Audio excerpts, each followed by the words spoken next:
Good morning everyone and welcome to the memorial for Lisa Mackie. Could I ask you now all just to check your mobile devices and make sure that they are switched off or on silent mode so you can be truly present with us today for the ceremony. My name is Helen Marnont, and as the celebrant along with Ian and the team at Cannington Funerals, it is our hope that every part of this service will honour a precious life lived among us. We are here to remember and celebrate the life of Lisa Mackie.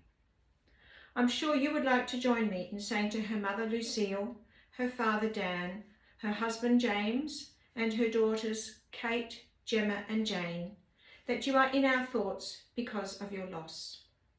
We also extend a warm welcome to her nieces and nephew Julie, Sam and Kate, who are here with us live streaming from London. Let me express this family's gratitude for your presence. The journey of grief is difficult, and those who walk it should not have to walk it alone. In times like these, nothing takes the place of friends. Your presence helps the family realise how valuable their Lisa once was to others, and shows what an impact her living and passing away has made. We honour a woman who has touched many lives. We will stop to hear stories and laugh and cry together. Lisa's family would also like to acknowledge her decision to be an organ donor. They tell me she often said we should all consider organ donation as a way to share all of our best bits. In keeping with Lisa's loving and generous spirit, her family have made the difficult decision to have life support turned off on Friday the 6th of February, at which time Lisa peacefully slipped away in their presence. At the completion of her organ harvest, Lisa's remains were cremated. James and the girls plan to scatter Lisa's ashes at the Kent Street Weir immediately following the service today, and they sincerely hope that you will all join them. The eulogy for Lisa will be read by her three daughters, Jane, Kate and Gemma. So now, girls, I'm going to hand over to you. Eulogy read by the daughters. Thank you everyone for being here with us today to commemorate and to share our reflections of Mum. We have been overwhelmed at the love and support from each of you and cannot express just how grateful we are that so many of you are here today. Mum was born in Queen Elizabeth Maternity Hospital, December 25th, 1965. Her sister Louise was already at school in Year 4. Sometimes she would tease our Nan, Lucy, and ask if she was an accident because she came so late after Louise. Nan always smiled and said the same thing. Why does it matter? We love you loads either way. Growing up in Cannington, she loved going to the parks around the Kent Street Weir and used to take her little dog Taffy there for walks as often as she could.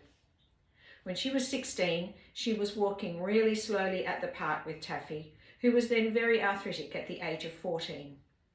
That's where she met Dad. He was walking his Great Dane Honey, who had heaps of energy to burn.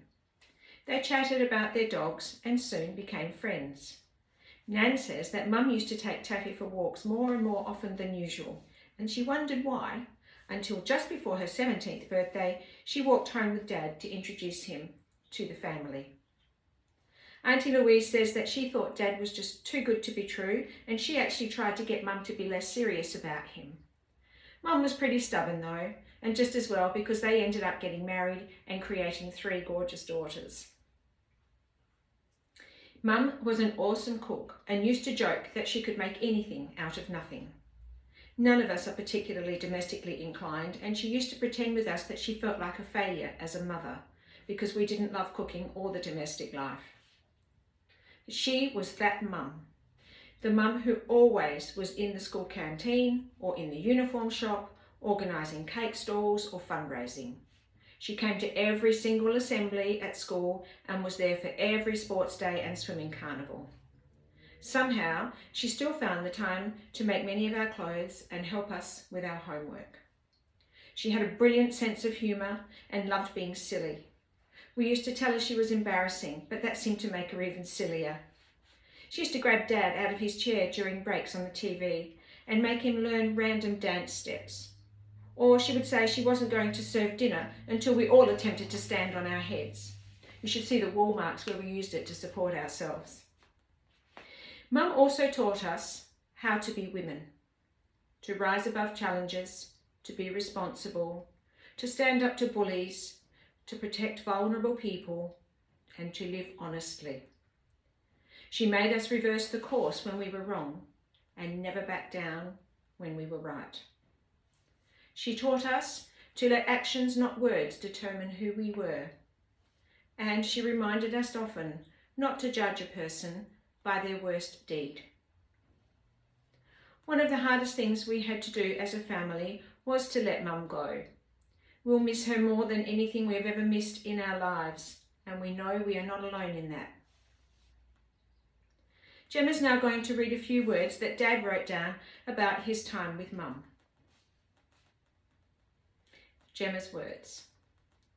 Lisa was a wonderful woman, and it is hard to put into words what she meant to me. Aside from her steadfast love, she gifted me with 3 amazing daughters. When we first met and fell in love, we used to talk about having kids.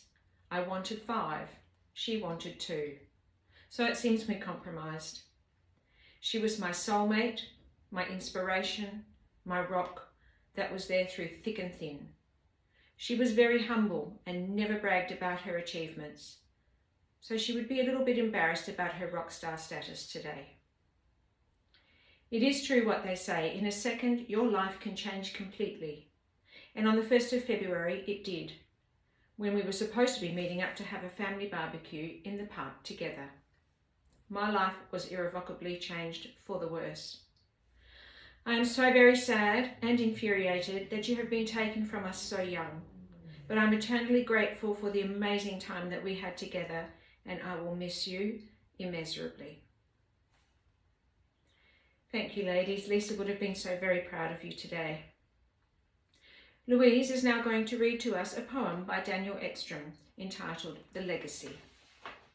Over to you, Louise. Poem read by Louise. The Legacy.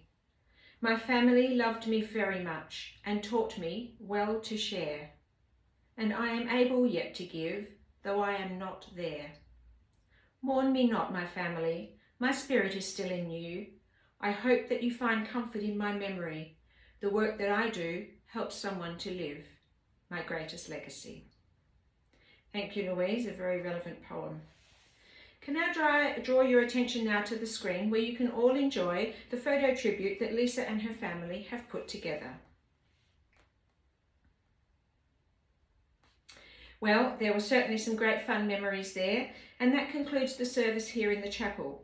We will reconvene in 30 minutes at the Kent Street Weir for the committal and scattering of Lisa's ashes. Words of committal at the Kent Street Weir. Nothing can remove that feeling of a lost loved one. The abruptness, even when anticipated. The pain, even when expecting relief. In remembrance and celebration, we find some reprieve. When someone so close leaves us too soon, it personalises and heightens an awareness of both fragility and preciousness of life. Lisa, we scatter your ashes here in the place that you love to be. You are now in the sun, the wind, and the rain, and the air that we breathe. We will see you in the clouds and hear you in the words of love in our hearts. Echoes of your spirit will resound throughout our lives. Now at rest, farewell, Lisa. May you forever be at peace in the certain knowledge that our love goes with you.